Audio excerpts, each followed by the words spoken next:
Hello, English learners, and welcome. I'm your host, Paul. How are you doing today? I'm doing well, thank you. Excited to chat about English learning today. Today, we're diving into a challenge that probably resonates with so many of you listening. Yeah. That feeling, that mental wrestling match we sometimes have when trying to speak English. Right, the overthinking. Exactly. Yeah. You shared some fantastic material on this, and our mission today is really to get under the skin of why this happens, Mm-hmm. and maybe more importantly, how you can start speaking more, well, freely and with genuine confidence. Absolutely. And we'll be looking closely at the English learning podcast transcript you sent over. Great. It's really packed with practical advice, explanations, really useful stuff for breaking free from this common trap. Okay, so let's unpack this then. What does it actually mean? What does it feel like to overthink when you're speaking English? Well, it's that split second, isn't it? Just before the words come out, your Yeah. brain suddenly turns into this internal battlefield. Uh-huh. You're trying to remember grammar rules, maybe ones you only half remember. Right. Your tongue feels tied up trying to get the pronunciation just so, and you're agonizing over finding that, perfect word. It turns a simple chat into something really stressful. Totally. It's like this internal pressure cooker, and for a lot of learners, it's overwhelming. So they just freeze up. Exactly. They get so fixated on this idea of getting it perfectly right, this kind of impossible standard, that they actually find they can't speak at all. And what's the impact of that? I mean, on fluency. Oh, it's huge. It's like trying to run with the handbrake on. Good analogy. Yeah, this overthinking, it completely disrupts the natural rhythm of speech. You get those hesitations. Right, the hesitations, those kind of awkward silences we all hate, the very act of trying so hard to be flawless. Becomes the problem itself. Precisely. It becomes the biggest obstacle to actually speaking smoothly. So let's dig a bit deeper then. Why? Why does this overthinking grab hold of us in the first place? Yeah. What are the sort of core reasons? Well, if you connect it to the psychology of learning a language, a primary driver is definitely that fear of making mistakes and fear of being judged. Right. Worrying what other people will think. Exactly. Learners worry sometimes intensely about saying something wrong or, people laughing or criticizing them. So they become hyper aware of everything they say. Hyper vigilant, yeah. Yeah. About every single word. It often comes from that inner critic we all have. Oh, yeah. Recognizing that voice and consciously deciding, okay, I'm not listening to you right now, that's a really crucial step. And what else? Is it just fear of mistakes? Another big factor is the fear of not being understood. Okay. Which then leads to this intense focus on choosing the absolute right words and achieving, perfect pronunciation. That really clicks. It's like you fall into this perfectionism trap. Totally. The more you try not to make mistakes, the more you actually hesitate and delay speaking. Mm-hmm. Which, ironically, just makes you less fluent in the long run. It's a classic vicious cycle. The overthinking just feeds the struggle you're trying so hard to escape. So this really brings up mindset, doesn't it? It really does. I Right. think the central message here, the key takeaway, has to be about shifting your perspective. How so? Moving away from that goal of, absolute perfect English, which is pretty unattainable anyway, Right. and focusing instead on clear, natural communication. Treating English as a tool. Exactly. It's a tool for connection, for sharing ideas. It's not supposed to be a test of how perfect your grammar is every single time. The source material had some really good examples to illustrate this difference. It did, yeah. Let's look at those. First, the overthinking example they gave. It was something like, Yeah. I want to say that, I think the weather is very nice today, right? right? You can almost feel the effort, the internal struggle in that. Absolutely. It sounds so clunky, doesn't it? So unnatural. Yeah. The speaker's just so caught up in trying to assemble it perfectly, word by word. That the flow is completely lost. Exactly. It loses all natural rhythm. Okay, now contrast that with the natural version. Which was just simply, the weather's really nice today.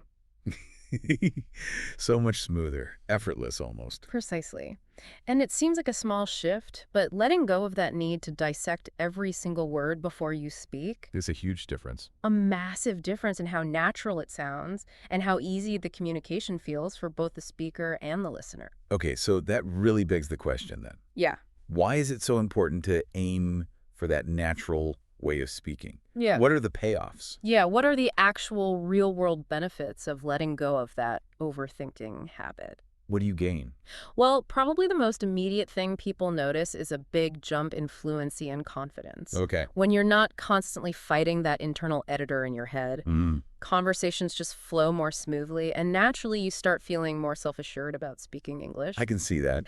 Because you're more present in the actual conversation, right? Not stuck in your own head. Exactly, you're actually interacting. Yeah. And speaking naturally, well, it just leads to more effective communication overall. Makes sense. Conversations feel more fluid, they're more enjoyable for everyone involved, and interestingly, it actually sharpens your listening skills too. Oh, how so? Well, if you're not preoccupied with crafting your own perfect sentence, Hmm. you're much more able to focus on what the other person is actually saying, the nuances, and respond more, appropriately and naturally in the moment. And it probably helps break that habit of translating everything in your head from your native language, too, Oh, right? absolutely. That's a huge one. Because that direct translation often sounds quite unnatural. It really does. Thinking directly in English is kind of the ultimate goal for fluency. Yeah. And speaking naturally helps you bypass that often slow, clunky translation process. It lets you focus on the meaning, the message you want to get across. Rather than the mechanics. Exactly, rather than the sort of mechanical task of converting words.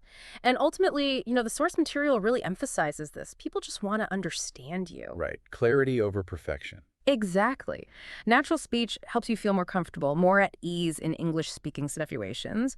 And yeah, over time, it definitely helps you sound more like a native speaker, but without that intense pressure of having to be absolutely perfect. Okay, so we've got a really clear picture of the problem, why it matters. Now, let's get into those internal hurdles. What are the common mental roadblocks, the things inside us that stop us speaking freely? Yeah, what holds people back? Well, one of the biggest, as we've kind of touched on, is that fear of making mistakes. That can be paralyzing. It really can. It leads to so much hesitation, sometimes just a complete reluctance to even try. Hmm. Then there's the fear of judgment, Mm-hmm. that sort of underlying worry about how other people perceive you. Your accent, maybe? Or grammar? Exactly. Your accent, grammar mistakes, maybe your vocabulary choice.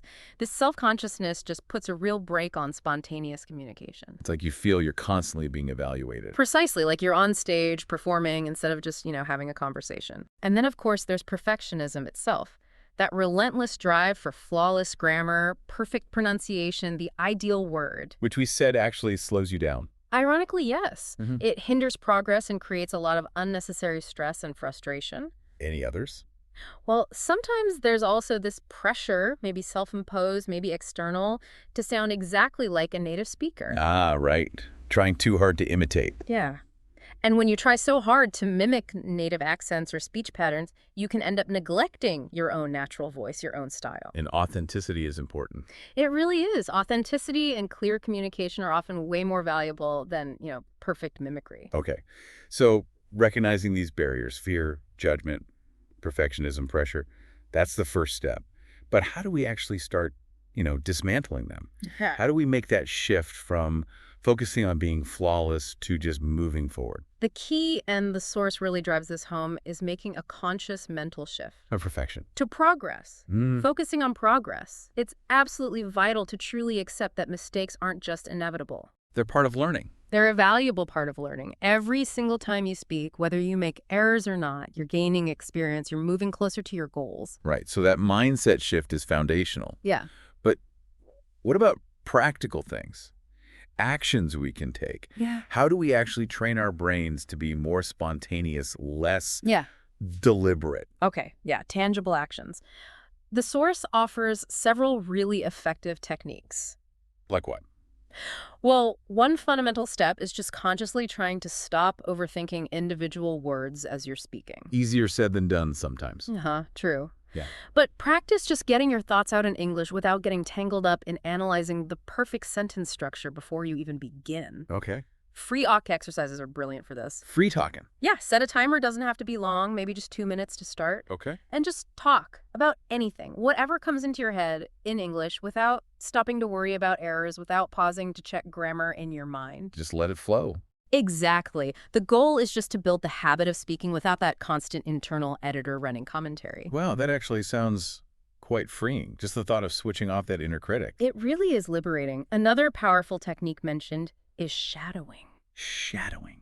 Tell me more. It involves actively listening to native speakers, say, from podcasts, interviews, audiobooks, Uh-huh. and immediately repeating what they say. Not just the words, but trying to mimic their tone, their speed, the rhythm of their speech. Ah, so you're copying the melody of the language almost. Precisely.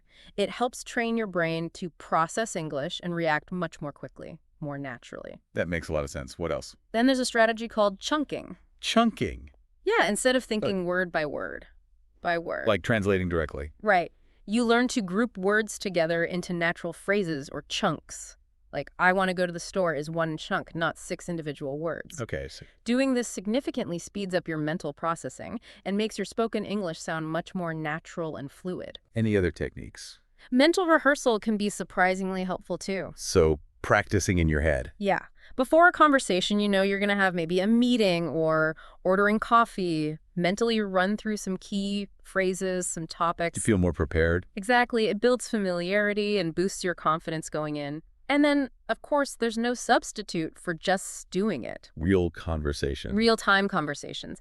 Actively participating, even if it's just brief small talk with language partners, colleagues, friends, that real-life practice is crucial for making thinking and speaking in English more automatic over time. So it's really a mix, isn't it? These targeted exercises combined with actually getting out there and using the language. It is. And the source really stresses that consistency is absolutely the key. Little and often. Exactly. Regular practice, even if it's just for short periods, using these techniques helps your brain gradually rewire itself to think more directly in English and speak more spontaneously.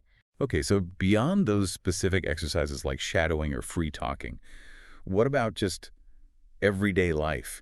Can we weave English practice into our daily routines? Oh, definitely. And the source has some great, really practical ideas for this. Like, Well, one simple but surprisingly effective thing is to just narrate your actions. talk to yourself? Kind of, Wow. but in English. As you go about your day, say, making breakfast, just describe what you're doing. Okay, I'm getting the milk out of the fridge. Now I'm pouring the cereal. Oh, okay. Sounds a bit odd, maybe, but it gets you thinking and speaking in English without pressure. Similarly, try describing your surroundings. When you're out and about. Yeah, walking in the park, sitting on the bus. Just observe and describe what you see, silently or quietly, in English. Makes sense. Another great tip is to listen to English podcasts or videos while you're doing chores, washing up, cleaning, and try repeating some of the phrases or sentences you hear. Multitasking your learning. Also, actively look for those little opportunities for small talk in English whenever they pop up. Don't shy away from them. Even just a simple hello or asking about the weather. Exactly. Every little bit helps. And maybe one of the most powerful habits, though it takes conscious effort, is to try to think in English when you're alone. Instead of thinking in your native language and then translating. Right. Try planning your day or thinking through a problem directly in English. It really helps break that translation habit. What about watching movies or TV? Yeah, absolutely. But maybe with a twist. Pause the show sometimes and try to repeat a line of dialogue you just heard. To practice the natural rhythm and expressions. Exactly. It helps you internalize how English actually sounds in conversation. These are all really great practical tips. Things you can actually integrate without needing huge blocks of study time. Right. It's about making English a constant, low-pressure part of your environment. Creating that immersion in small ways. Precisely. It's about getting your brain constantly engaging with the language in a natural, communicative way. Okay, so we've looked at the challenges, the reasons behind them, and a whole range of really useful strategies, both specific exercises and everyday habits. Let's circle back now to the why. Why should we put in this effort? What are the ultimate rewards for learning to speak without that constant overthinking? The payoffs are really significant and honestly quite transformative for learners. We mentioned fluency and confidence earlier, Definitely. That's probably the most obvious one. You'll see a big increase in fluency, speaking more smoothly, with way less hesitation. which must feel great. It really does. And that directly feeds into a major boost in confidence. You start trusting yourself more in English. Okay, what else? You'll also find yourself reacting more quickly in conversations. More spontaneous responses. Yeah, which is crucial in real life, right? Conversations move fast. You'll also notice your listening skills improve. Because you're not stuck in your head. Exactly. You're more tuned in to the flow of the conversation, picking up nuances, understanding better because you're not preoccupied with your own next sentence. And importantly, sounding more natural helps you connect better with people. How so? Well, communication isn't just words. It's tone, rhythm, body language. When you're less tense about the mechanics, you can engage more fully, more authentically. Making deeper connections. Yes. And perhaps the biggest reward of all, you actually start to enjoy speaking English more. It becomes less of a chore. Less of a stressful test, yeah. Mhm. You can focus less on the nuts and bolts of the language and more on the actual interaction, the sharing of ideas, the connection itself.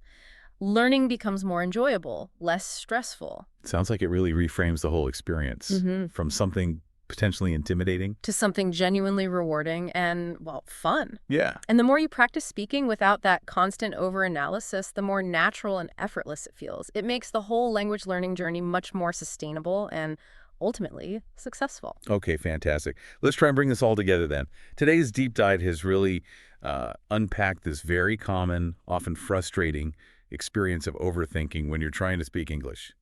We've looked at the roots often, that fear of mistakes, fear of judgment, and that, quest for an impossible perfection. Right.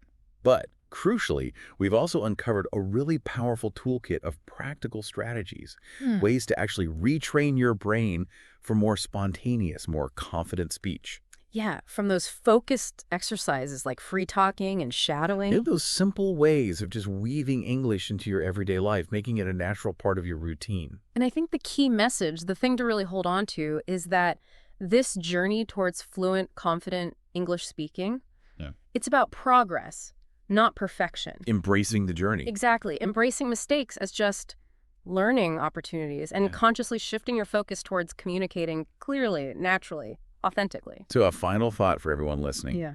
As you go about the rest of your day, maybe just consider that simple act we talked about. Thinking through your very next task, whatever it is, in English. What's one small, actionable step you could take, maybe even right now today, to start building that habit of thinking and speaking just that little bit more freely? Because it really is those consistent small efforts Day by day. that truly add up and make the biggest difference in the long run.